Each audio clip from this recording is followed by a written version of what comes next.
हाँ, तो कल हम लोग शुरू किए थे टोपी शुक्ला, है ना। कल हम लोग टोपी शुक्ला ही पढ़ाई कर रहे थे ना, पाठ संचयन का पाठ 2, पाठ 3 टोपी शुक्ला। हरिहर काका हो चुका है, सपनों के से दिन हो चुका है, अब टोपी शुक्ला। हम लोग कल यहाँ तक बात किए थे कि इफ़न की दादी, जिन्हें अब याद नहीं था कि उनका घर कहाँ है, क्योंकि घर कराची में उनका घर था और वो घर अब कस्टोडियन का हो चुका था। कल हम लोगों ने यहीं तक पढ़ा था, याद आया? किताब में निशान लगाए थे। हाँ, यहीं तक। मरते वक्त किसी को ऐसी छोटी छोटी बातें भला कैसे याद रह सकती हैं। उस वक्त तो मनुष्य अपने सबसे ज्यादा खूबसूरत सपने देखता है। यह कथाकार का ख्याल है, क्योंकि वह अभी तक मरा नहीं है। इफ़न की दादी को भी अपना घर याद आया। उस घर का नाम कच्ची हवेली था। कच्ची इसलिए कि वह मिट्टी की बनी थी। उन्हें दशहरी आम का वह बीजू पेड़ याद आया, जो उन्होंने अपने हाथ से लगाया था और जो उन्हीं की तरह बूढ़ा हो चुका था। ऐसी ही छोटी छोटी और मीठी मीठी बेशुमार, बेशुमार यानी बहुत सारी चीजें याद आईं। वह इन चीजों को छोड़कर भला करबला या नजफ कैसे जा सकती थी। यानी मृत्यु के समय इफ़न की दादी को यह याद ही नहीं था कि वो अब बूढ़ी हो चुकी हैं, शादीशुदा हैं, अब अपने ससुराल में उनकी मौत हो रही है। उन्हें अपना घर, बचपन का वह घर जहाँ वो जन्म ली, जहाँ वो पली बढ़ी, वो उन्हें याद रह गया था। इसीलिए उन्होंने करबला या नजफ जाने से इनकार कर दिया। उन्होंने कहा कि मुझे मेरे घर पहुंचा देना। वह बनारस के फातमैन में दफन की गई, क्योंकि मुर्तजा हुसैन की पोस्टिंग उन दिनों वही थी। इफ़न स्कूल गया हुआ था। नौकर ने आकर खबर दी कि बीबी का देहांत हो गया। इफ़न की दीदी दादी बीबी कही जाती थी, यानी जैसे हम लोग हिंदी में मैडम, या मैडम अंग्रेजी में मेम साहब कहिए, या एक बुलावे के लिए जो हम लोग कहा जाता है, या श्रीमती जी या कुछ भी, तो उसी तरह से इनको बीबी कही जाती थी। ये इफ़न तब चौथे में पढ़ता था और टोपी से उसकी मुलाकात हो चुकी थी, यानी दोनों दोस्त बन चुके थे। यानी इन लोगों की दोस्ती कब की है? जब ये कक्षा चौथी में पढ़ाई करते थे। इफ़न को अपनी दादी से बड़ा प्यार था। प्यार तो उसे अपने अब्बू, अपनी अम्मी, अपनी बाजी, बाजी यानी बड़ी बहन, और छोटी बहन नुजहत से भी था, परंतु दादी से वह जरा ज्यादा प्यार किया करता था। अम्मी तो कभी कभार डांट मार लिया करती थी, बाजी का भी यही हाल था। अब्बू भी कभी कभार घर को कचहरी यानी न्यायालय समझकर फैसला सुनाने लगते थे। नुजहत को जब मौका मिलता उसकी कॉपियों पर तस्वीरें बनाने लगती थी। बस एक दादी थी जिन्होंने कभी उसका दिल नहीं दुखाया। वह रात को भी उसे बहराम डाकू, अनार पड़ी, बारह बुर्ज, अमीर हमजा, गुलब कावली, हातिम ताई, पंचफुल्ला रानी की कहानियां सुनाया करती थी। और जब वो बहुत छोटा था तो अपनी, छोटा बहुत क्या मतलब, उसे याद है कि जब वो दादी के पास होता था और दादी से कहता कि कहानी सुनाइए, तो उसकी दादी कक्षा 1-2 में जब भी वो पढ़ता था, अभी तो 4th में था, यानी दादी उसे बहुत ज्यादा प्यार करती थी परिवार के अन्य सदस्यों से। और सबसे ज्यादा बच्चों की खुशी कब होती है? जब दादी नानी से उनको कहानियां सुनने को मिलती हैं। और वो सुनता था अपनी दादी से कहानी, और दादी किस तरह से कहानी सुनाती थी। सोता है संसार, जागता है पाक परवरदिगार। पाक परवर, पाक मतलब पवित्र, परवरदिगार उर्दू में ईश्वर को कहते हैं। आंखों की देखी नहीं कहती, कानों की सुनी कहती हूँ। अब वो दादी कह रही हैं कि मैंने आंखों से कुछ नहीं देखा, मैं अपने कानों से मैंने सुना है कि एक मुल्क में, मुल्क यानी देश, मुल्क को वो, जैसे हम लोग हिंदी में अपभ्रंश भाषा होता है ना, किसी भी बात को थोड़ा बिगाड़ कर बोलते हैं, उस तरह से वो मुल्क को कहती थी मुल्क, मुल्क यानी देश में एक बादशाह रहा।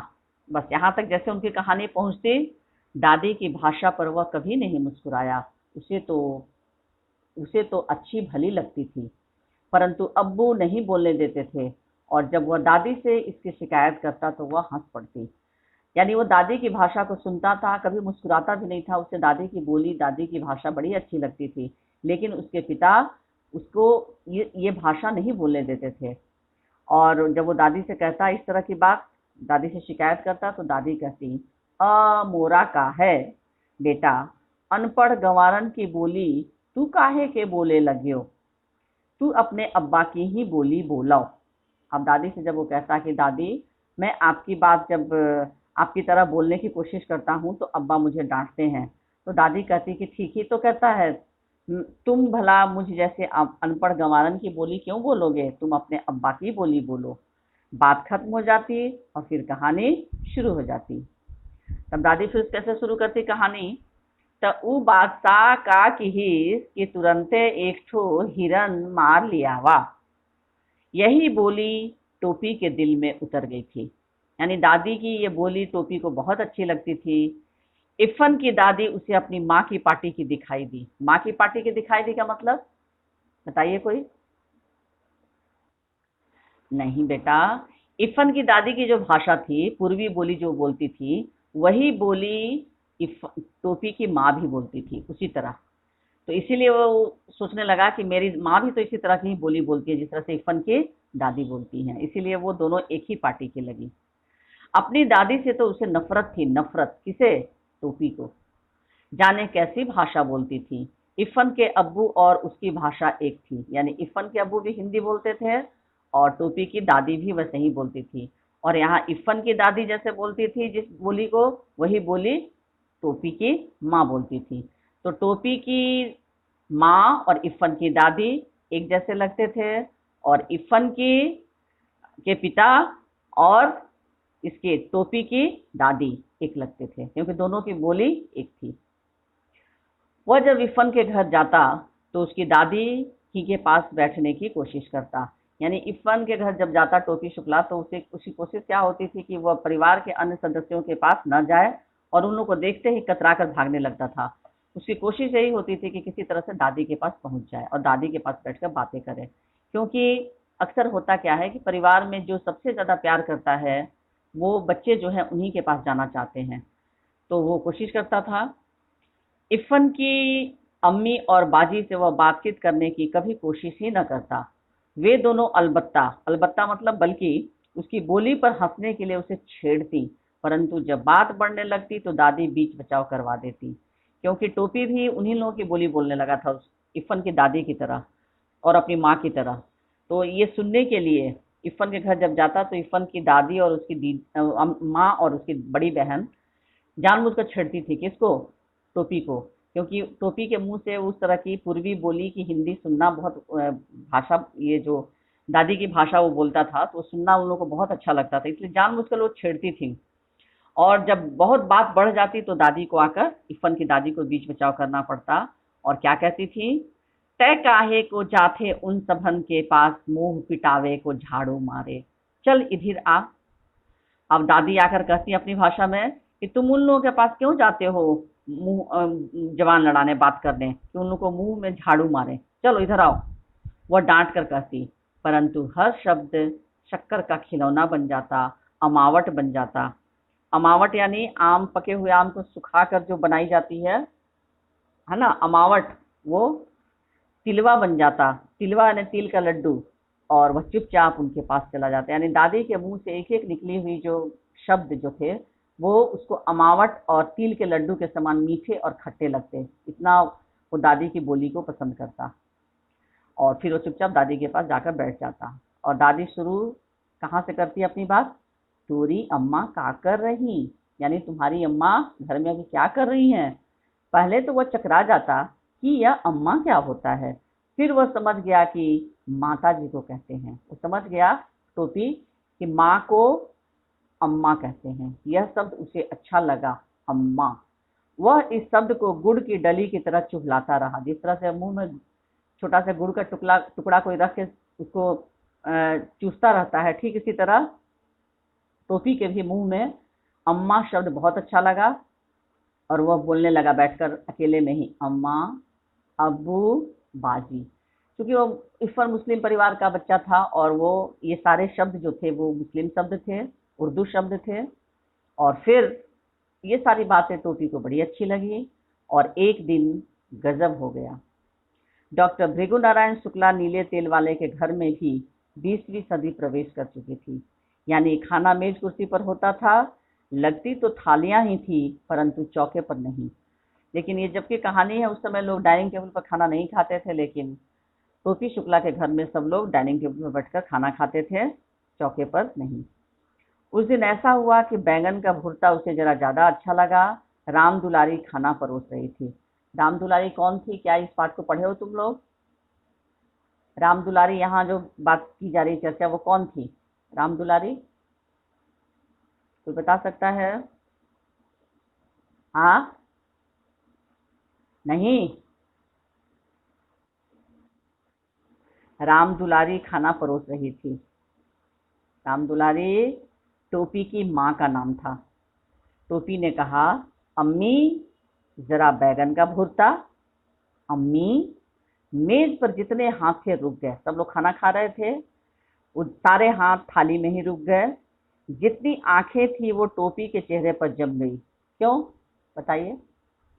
यानी खाना खाने वाले जितने लोग थे, सबकी हाथ जो है वो थाली में ही रुक गई और सबकी आंखें टोपी के चेहरे पर। क्यों? क्यों आश्चर्यचकित हो गए वे लोग? क्योंकि अम्मी शब्द हिंदू में, हिंदी में कहीं भी माँ को नहीं कहा जाता है, बल्कि माँ कहा जाता है, मम्मी कहा जाता है ना? लेकिन अम्मी, अम्मी यह शब्द इस घर में कैसे आया? अम्मी परंपराओं की दीवार डोलने लगी। ये लफ्ज, लफ्ज यानी शब्द, तुमने कहाँ सीखा? सुभद्रा देवी ने सवाल किया। सुभद्रा देवी जो कि टोपी की दादी थी, और राम दुलारी टोपी की माँ। अब ये कहानी इतनी बाल मनोवैज्ञानिक तरीके से लिखी गई है कि एक बच्चे की भावनाओं को यहाँ पर लेखक ने चित्रित किया है कि किस तरह से एक छोटा सा बच्चा, कक्षा चौथी में पढ़ने वाला, जिसे ये पता नहीं है, बस उसको ये पता है कि वो अपनी माँ को माँ बोलता है, और यहाँ पर इफ़न अपनी माँ को अम्मी बोलता है। तो उसने सोचा कि क्या फ़र्क पड़ता है, माँ कहो या अम्मी कहो, माँ तो माँ ही रहेगी। तो वो घर में आकर अम्मी शब्द बोल दिया, उसे अच्छा लगा। लेकिन बड़े लोग तो समझते हैं कि अम्मी जो है वो मुस्लिम घरों में बोला जाता है ना? मुस्लिम बच्चे कभी माँ नहीं बोलेंगे, वो अम्मी ही बोलेंगे, और हिंदू घर में लोग माँ बोलेंगे या मम्मी बोलेंगे, ये अम्मी तो नहीं बोलेंगे। तो टोपी ने आंखें नचाई, लफ्ज का मतलब उसको नहीं समझ में आया। लफ्ज का होता है माँ, ये अम्मी कहना तुमको किसने सिखाया है? दादी गर्जी। ई हम इफन से सीखा है। उसका पूरा नाम क्या है? दादी ने फिर पूछा। ई हम ना जानते। दादी ने जानबूझकर पूछा कि उसका पूरा नाम जानकर दादी इस सहज ही अंदाजा लगा सकती थी कि कहीं वो बच्चा मुस्लिम तो नहीं है। तो दादी ने जब पूछा कि उसका पूरा नाम क्या है, तो टोपी ने कहा, ई हम ना जानते। तब तक तय कईनू मियाँ के लड़का से दोस्ती कर लिहले बाए कारे। राम दुलारी की आत्मा गनगना गई। अब राम दुलारी जो उसकी माँ थी, वो अपने बेटा से पूछती है टोपी से कि तय कईनो मियाँ के लड़का से दोस्ती कर लिए ले बारे कायरे, कि क्या तुमने किसी मुस्लिम लड़के से दोस्ती कर लिया है क्या? अब ये शब्द जैसे ही राम दुलारी के मुंह से निकली, ये वाक्य, बहू तुमसे कितनी बार कहूं कि मेरे सामने गंवारों की यह जबान न बोला करो। सुभद्रा देवी राम दुलारी पर बरस पड़ी। अब अभी तक सुभद्रा देवी किस पर नाराज हो रही थी? अपने पोते टोपी पर। लेकिन जैसे ही बीच में उनकी बहू ने इस वाक्य को कहा अपने बेटे से, तब तक राम दुलारी पर सारा क्रोध उनका बरस पड़ा। लड़ाई का मोर्चा बदल गया। दूसरी लड़ाई के दिन थे, इसलिए जब डॉक्टर भृगु नारायण नीले तेल वाले को यह पता चला कि टोपी ने कलेक्टर साहब के लड़के से दोस्ती गांठ ली है, तो वह अपना गुस्सा पी गए और तीसरे ही दिन कपड़े और शक्कर के परमिट ले आए। यानी टोपी जिस लड़के से दोस्ती किया था, इफ़न, उसके पिता कलेक्टर थे, और इस बात का फायदा किसने उठाया? टोपी के पिता डॉक्टर भृगु नारायण नीले तेल वाले। और वो अपने बच्चों की दोस्ती का हवाला देते हुए जाकर कपड़ा और शक्कर का परमिट लेकर आ गए। परंतु उस दिन टोपी की बड़ी दुर्गति बनी। दुर्गति यानी बुरी हालत, बुरी गति। सुभद्रा देवी तो उसी वक्त खाने की मेज से उठ गई और राम दुलारी ने टोपी को फिर बहुत मारा। तय फिर जैबे ओकरा घरे। और वो अपनी बोली, जैसे पूर्वी बोली बोलती थी, जिस तरह से इफ़न की दादी बोलती थी, उसी तरह। हाँ, अरे तोहरा हाँ में लुकारा आगे माटी मिलऊं। लुकारा यानी आग, लकड़ी में आग लगा कर तुम्हारे मुंह में लगा दूं। तुम हाँ हाँ जो कह रहे हो कि हाँ जाएंगे। राम दुलारी मारते मारते थक गई, परंतु टोपी ने यह नहीं कहा कि वह इफ्फन के घर नहीं जाएगा, क्योंकि टोपी जो है वो अन्य बच्चों से अलग था। वो अपने ही घर में उसके दो भाई और थे। बड़े भाई का नाम था मुन्नी बाबू और छोटा भाई था भैरव। और टोपी जो था वो बीच में था। तीन भाई वो लोग थे। टोपी जो है मझला था, लेकिन वो झूठ नहीं बोलता था। उसकी माँ उसे बहुत देर तक मारती रही, लेकिन वो झूठ में भी नहीं कहा कि नहीं मैं टोपी के इफ़न के घर नहीं जाऊंगा। वो मार खाता रहा, लेकिन बोलता रहा कि हाँ जाऊंगा। हाँ, मुन्नी बाबू और भैरव उसकी कुटाई का तमाशा देखते रहे। कुटाई यानी पिटाई का। हम एक दिन एको रहीम कबाबची की दुकान पर कबाबो खाते देखा रहा। कबाब बनाने वाले को कहते हैं कबाबची। मुन्नी बाबू ने टुकड़ा लगाया। टुकड़ा लगाना मतलब आग में घी डालने का काम किया। और ये पंडित का परिवार था, है ना। इनके घर में मांसाहारी भोजन वर्जित था। तो कबाब, राम राम राम। राम दुलारी घिन्ना के दो कदम पीछे हट गई। टोपी मुन्नी की तरफ देखने लगा, क्योंकि असलियत यह थी कि टोपी ने मुन्नी बाबू को कबाब खाते देख लिया था और मुन्नी बाबू ने उसे एक इकन्नी रिश्वत की दी थी। टोपी को यह मालूम था, परंतु वह चुगलखोर नहीं था। उसने अब तक मुन्नी बाबू की कोई बात इफ़न के सिवा किसी और को नहीं बताई थी। यानी टोपी ने यह बात अपने घर में नहीं बताई, क्योंकि मुन्नी बाबू ने उसे एक इकन्नी दे दी थी रिश्वत के रूप में और कहा था कि तुम यह बात घर में किसी को नहीं बताता कि मैं कबाब खा रहा था। लेकिन अपने प्रिय मित्र इफ़न को टोपी ने बता दिया था। तू हमें कबाब खाते देखे रहे हो? ना देखा रहा वो दिन? मुन्नी बाबू ने कहा। तो तुमने उसी दिन क्यों नहीं बताया? सुभद्रा देवी ने सवाल किया। ये झूठा है दादी, टोपी ने कहा। उस दिन टोपी बहुत उदास रहा। वह अभी इतना बड़ा नहीं हुआ था कि झूठ और सच के किस्से में पड़ता, और सच्ची बात तो यह है कि वह इतना बड़ा कभी नहीं हो सका। उस दिन तो वह इतना पिट गया था कि उसका सारा बदन दुख रहा था। वह बस लगातार एक ही बात सोचता रहा कि अगर एक दिन के वास्ते वह मुन्नी बाबू से बड़ा हो जाता तो समझ लेता उनसे। समझ लेता मतलब फैसला कर लेता, उनको बता देता कि झूठ बोलने का क्या नतीजा होता है। लेकिन मुन्नी बाबू तो बड़ा भाई है, अब बड़े भाई से वो क्या करे, मारपीट तो कर नहीं सकता है। तो इसी तरह से बेचारा बहुत दुखी था। परंतु मुन्नी बाबू से बड़ा हो जाना उसके बस में तो था नहीं। वो मुन्नी बाबू से छोटा पैदा हुआ था, उनसे छोटा ही रहा। दूसरे दिन जब वह स्कूल में इफ़न से मिला और उसने उसे सारी बातें बता दी, दोनों ज्योग्राफिया यानी भूगोल शास्त्र का घंटा छोड़कर सड़क गए। पंचम की दुकान से इफ़न ने केले खरीदे। बात यह है कि टोपी फल के अलावा और किसी चीज को हाथ नहीं लगाता था। यानी टोपी जो है वो सिर्फ इफ़न के हाथ का फल ही खाता था और उसे घर की कोई चीज नहीं। और फिर अब कह रहा है, ऐसा ना हो सकता का कि हम लोग दादी बदल लें? टोपी ने कहा। तोहरी दादी हमरे घर आ जाए और हमरी तोहरे घर चली जाए। हमरी दादी तो बोलियो तू ही लोगन को बोलत थी। अब ये किसने कहा? टोपी ने। यह नहीं हो सकता, इफ़न ने कहा। अब्बू यह बात नहीं मानेंगे, और मुझे कहानी कौन सुनाएगा? तुम्हारी दादी को 12 बुर्ज की कहानी आती है? ये इफ़न ने टोपी से कहा। तू हमें एक ठो दादियों ना दे सकती हो? टोपी ने खुद अपने दिल के टूटने की आवाज़ सुनी। ये एक ऐसा दोस्त है भाई कि हम दादी को बदलना चाहते हैं। दादी को हमेशा के लिए थोड़े लेना चाहते हैं। हम चाहते हैं कि मेरी दादी इफ़न के घर चली जाए और इफ़न की अच्छी दादी मेरे घर आ जाए। लेकिन एक ऐसा दोस्त है, कह रहा है कि दादी नहीं बदलेंगे। और इफ़न टोपी को बहुत बुरा लगा। उसको अपने ही दिल के टूटने की आवाज़ सुनाई पड़ी। जो मेरी दादी हैं वह मेरे अब्बू की माँ भी तो हैं, इफ़न ने कहा। यह बात टोपी की समझ में आ गई। तुम्हारी दादी मेरी दादी की तरह बूढ़ी होंगी? हाँ, तो फिक्र न करो, इफ़न ने कहा। मेरी दादी कहती है कि बूढ़े लोग मर जाते हैं। तो टोपी कहता है कि हमारी दादी ना मरी हैं। मरेंगी कैसी नहीं? क्या मेरी दादी झूठी हैं? ठीक उसी वक्त नौकर आया और पता चला कि इफ़न की दादी मर गई। इफ़न चला गया। टोपी अकेला रह गया। वह मुंह लटकाए हुए जिम्नेजियम में चला गया बूढ़ा चपरासी एक तरफ बैठा बीड़ी पी रहा था, वह एक कोने में बैठकर रोने लगा। यानी दादी मरी थी इफ़न की, लेकिन टोपी भी बहुत दुखी हुआ, बहुत रोता था, क्योंकि एक इफ़न की दादी ही थी जो अपने पोते के समान टोपी को भी प्यार करती थी। कभी उन्होंने भेदभाव नहीं किया कि सिर्फ इफ़न ही उनका पोता है, बल्कि टोपी को भी उन्होंने वही प्यार दिया जो वो इफ़न को देती थी।